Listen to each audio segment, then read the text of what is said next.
it was, as soon as we started, some great person that I met in Guatemala, he was a rabbi of Guatemala, and again, he was mentioned before, Rabbi Yosef Garmon.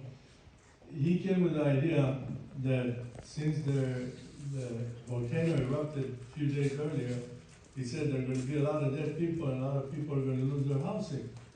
So Rabbi Garmon, who is present here, drafted me. Basically, I didn't have much choice. He said, we're going to have to do that.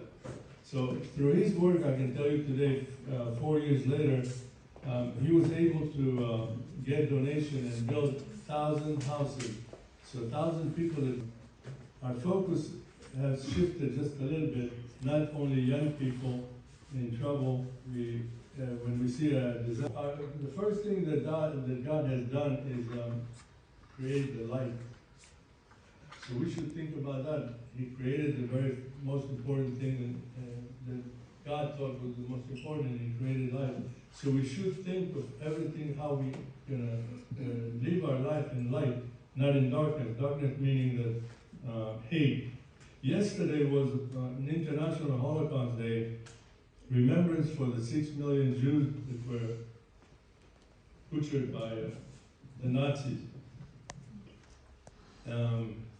Remembering them and taking a good lesson from it is, let's not let it happen again. We have to do, we owe it to them. We have to do everything we can so stuff like that does not happen, not in Ukraine, not anywhere else.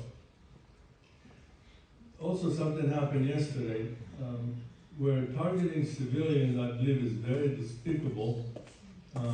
In Jerusalem, 7 people, just normal people that go on a bus like you do, go shopping, and they got killed because they were Israeli Jews.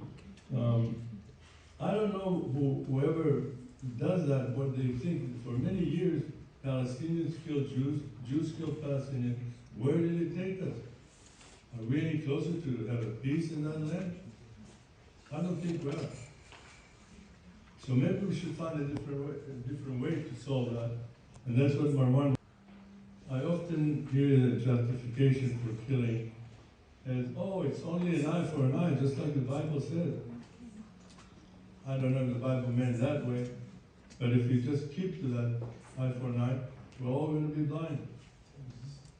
There is no eye for an eye. Nobody wins by eye for an eye. And also the saying, love thy neighbor. It exists in every language. I believe, love thy neighbor. The saying does not say only if they're like you, only if they're the same religion, the same color, the same creed. Say, love thy neighbor. In my case, on my street, I have 2 neighbors, great neighbors, that are Muslim. They happen to be named Muhammad, both of them. We respect each other.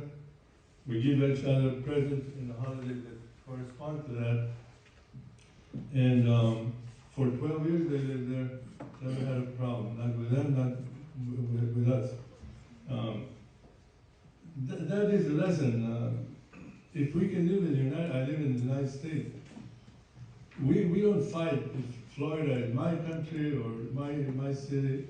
We just live there as neighbors, and that's all. We don't worry, is it mine? Things that we